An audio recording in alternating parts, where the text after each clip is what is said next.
రోడ్ల మీద వేస్తారు. ఇక్కడుండే పోలీస్ ఆఫీసర్స్ అడ్మినిస్ట్రేషన్ ఒక అందరికీ నేను చెప్తున్నా, same thing 2019 before elections Vivekananda Reddy murder. First murder జరిగింది, సాక్షి టీవీలో వస్తుంది, గుండెపోటుతో చనిపోయాడని. సాయంత్రం వరకు ఎవరు వీళ్ళు రారు. సాయంత్రం వచ్చి ఆయన కూతురు అడుగుతుంది పోస్ట్ మార్టం చేయమని. పోస్ట్ మార్టం చేస్తే గుండెపోటు కాదు, గొడ్డలిపోటు అని తేలుస్తారు. రూమ్ అంతా రక్తం, బెడ్రూమ్ అంతా రక్తం.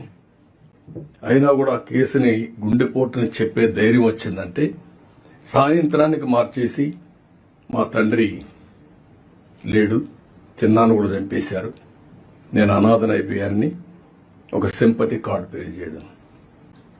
నెక్స్ట్ డే కోర్టు పోయి ఇష్యూ మాట్లాడకూడదని క్యాగ్ ఆర్డర్ తేవడం. తెచ్చిన తర్వాత అధికారం వస్తానే సిబిఐ అవసరం లేదని ముందు అడిగిన తర్వాత మళ్ళా వద్దని చెప్పి అడ్డం పెట్టి ఇన్వెస్టిగేషన్ చేసి సిబిఐ ఆఫీసర్ని అరెస్ట్ వారెంట్ ఇవ్వడం.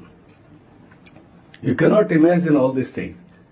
నెక్స్ట్ డే పేపర్లో నేను చంపేశానని, నారాసుర రక్త చరిత్ర అని పేపర్లు రాయడం. క్రిమినల్స్ మిస్లీడ్ చేయడం అంటే ఎట్టుంటుందో ఈ విషయం మనం గుర్తుపెట్టుకోవాల్సిన అవసరం ఉంది. రాజకీయ ముసుగులో ఇవి చేసినప్పుడు ఎక్కడికక్కడ అప్రమత్తంగా లేకపోతే, నిన్న కూడా నేను చూస్తే ఇమీడియట్ గా డీజీ గారిని ఐజీని ఇంటెలిజెన్స్ అడిగాను.